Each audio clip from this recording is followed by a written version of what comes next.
আসসালামু আলাইকুম viewers, family kitchen থেকে চলে আসলাম আজকে আবার একটা মাছ এবং সবজি রেসিপি নিয়ে। ফ্যামিলি কিচেন মানে হচ্ছে সহজ সাধারণ এবং দেশি রান্না। সবসময় বলি আমি আমার কিচেনে প্রতিদিন যা রান্না হয় সেই রান্নাগুলো আমি আপনাদের সাথে শেয়ার করি। তো আজকে আমি কাকরোল দিয়ে ইলিশ মাছ রান্না করেছিলাম, সেই রান্নাটাই আমি আজকে আপনাদের সাথে শেয়ার করছি। কে কে এভাবে কাকরোল দিয়ে ইলিশ মাছ খান আমাকে কমেন্টস করে জানাবেন।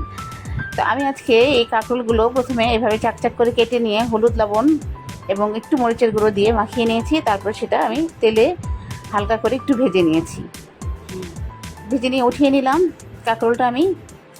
এরপরে আমি এখানে কয়েক পিস ইলিশ মাছ এবং মাথার কিছু অংশ নিয়েছিলাম, সেটা ভেজে নিলাম ওই তেলেই। উল্টিয়ে পাল্টিয়ে ভালো মতো মাছগুলো ভেজে নিলাম। এরপরে যে তেলে আমি মাছ এবং কাঁকরোল ভেজেছি সেই তেলের মধ্যে আমি দিয়ে দিলাম দুটো পেঁয়াজ কুচি। পেঁয়াজটা একটু ভেজে নিয়ে, ইলিশ মাছ রান্নায় আমি খুব কম মশলা ইউজ করি, শুধু হলুদের গুঁড়ো আর মরিচের গুঁড়ো ইউজ করি। তাই এখানে একটু লবণ দিয়ে দিলাম। পেঁয়াজটা যখন হালকা ভাজা হয়ে গেছে তারপরে একটু পানি দিয়ে দিলাম। এরপরে দিয়ে দিলাম 1 চামচের মতো হলুদের গুঁড়া, 1 চামচ লাল মরিচের গুঁড়া দিয়ে ভালো মতো একটু কষিয়ে নিলাম আমি মশলাটা। এরপরে এখানে ভেজে রাখা যে কাঁকরোলগুলো ছিল সে কাঁকরোলগুলো আমি দিয়ে দেবো এখন এই মশলার মধ্যে।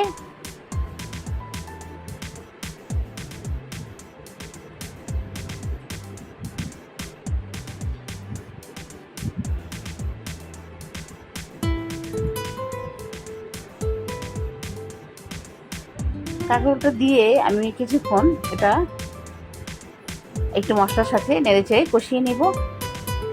যেহেতু ভেজে রাখা কাঁকরোল, এভাবে যদি কাঁকরোল ভাজা দিয়ে ইলিশ মাছ ভাজা দিয়ে রান্না করা হয় তাহলে আসলে আর অন্য কোনো তরকারি আমার লাগে না। আমার কাছে খুবই একটা প্রিয় খাবার এই কাঁকরোল দিয়ে ইলিশ মাছ রান্না।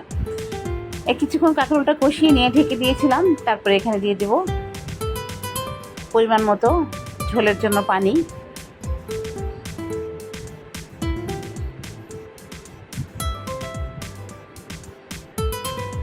তো ঝোলের জন্য পানি দিয়ে দিলাম এখানে আমি প্রায় 1 মগের মতো দিয়ে। এরপর এর উপর দিয়ে আমি ভেজে রাখা ইলিশ মাছগুলো দিয়ে দেব। এর ঝোল দিয়েই 2 প্লেট ভাত খেয়ে ফেলা যায়। আমার কাছে খুবই মজার এই খাবারটা। যদি কেউ রান্না করে না খেয়ে থাকেন তাহলে অবশ্যই এভাবে একবার রান্না করে খেয়ে দেখবেন। পরবর্তীতে দেখবেন আপনাদের ইলিশ মাছ আনলেই কাঁকরোল দিয়ে এভাবে খেতে ইচ্ছে করবে।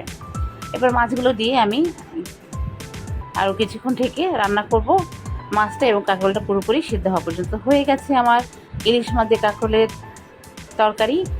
তা আমার ভিডিওটা যদি আপনাদের ভালো লাগে তাহলে আমার ভিডিওটা আপনারা দেখবেন, আমার পাশে থাকবেন আর আমাকে সাপোর্ট করবেন। এতক্ষণ আমার সাথে কষ্ট করে ভিডিওটা দেখার জন্য আপনাদেরকে অনেক ধন্যবাদ। সুস্থ থাকবেন, ভালো থাকবেন। আল্লাহ হাফেজ, আসসালামু আলাইকুম।